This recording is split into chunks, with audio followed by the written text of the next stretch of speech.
નમસ્કાર ખેડૂત મિત્રો, મારું નામ છે વિપુલ જાદવ અને અન્નદાતા એગ્રીકેર તરફથી આપ સર્વે મિત્રોનું હાર્દિક સ્વાગત કરું છું.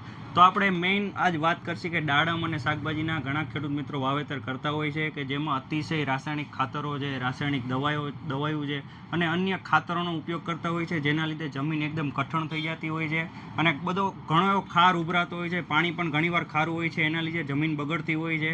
તો એના માટે શું કરવું જોઈએ કે જેનાથી આ જમીન એકદમ ખોલી પડે એનાથી તમારે જે જૂના ખાતર છે એ પણ સારી રીતે લાગે, મૂળ વિકાસ સારો થાય, ડાયડમમાં વ્હાઇટ રૂટ ડેવલપમેન્ટ પણ બહુ સારું થાય.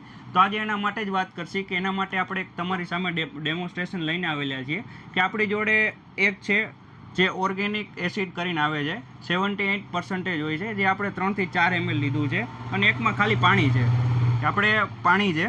તો આપણે બંનેમાં માટી લીધેલી છે, જે ખારવાળી જમીનની માટી છે, જે એકદમ કઠણ જમીન હોય છે એવી માટી કાઢેલી છે. તો આપણે જોશું કે એનું રિઝલ્ટ કઈ રીતે આવે છે. તો આપણે બંનેમાં 50-50 ml પાણી લેશી.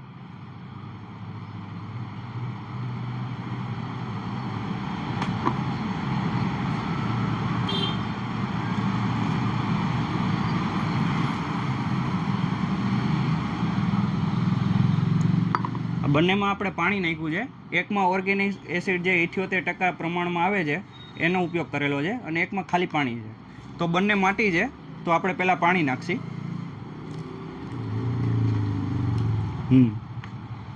તમે જોઈ શકો છો કે અહીંયા આખી સૂકી માટી છે, હજી ધીરે ધીરે પાણી ઉતરશે એમ લીલી થશે. પણ જમીનમાં તો આની કરતાં પણ ઊંડી માટી હોય, ઊંડે સુધી હોય છે, તો એમાં પાણી ઉતરતા બહુ વાર લાગતી હોય છે. અને એની જોડે આપણી જોડે જે ઓર્ગેનિક એસિડ, તો એનો ઉપયોગ કરશી.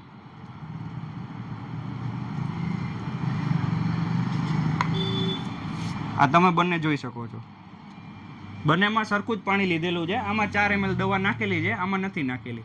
તો જે દવા નાખેલું છે તો એમાં તમે જોઈ શકો છો કે એકદમ ભરભરી જમીન, આપણી જે માટી છે એકદમ ભરભરી થઈ જાય છે, ખુલ્લી પડતી જાય છે, જેના લીધે તમારા જે ડીઓપી 12-32 નાખેલા, જે બેઝલ ડોઝ દાડમમાં ભરેલા હોય છે, ખાતર ઘણીવાર નથી લાગતા હોતા, એ પણ લાગશે. એ સિવાય તમે જે વોટર સોલ્યુબલ વાપરો છો એ પણ અનઅવેલેબલ ફોર્મમાંથી અવેલેબલ ફોર્મમાં લાવશે. એ સિવાય જમીન જે પોચી પડે છે એના લીધે દાડમ છે, ટેટી છે, તરબૂચ છે, મરચી છે, ટમેટી છે, એમાં જે સફેદ મૂળનો મેઇન વિકાસ હોય છે એ બહુ સારો થશે. આ સિવાય જમીનમાં એરેશન વધશે, એટલે કે હવાની અવર જવર વધશે, જેનાથી જે ફૂગના પ્રશ્ન પણ ઓછા થશે. અને એ સિવાય જે એરેશન વધશે એટલે સફેદ મૂળનો સારો વિકાસ થશે.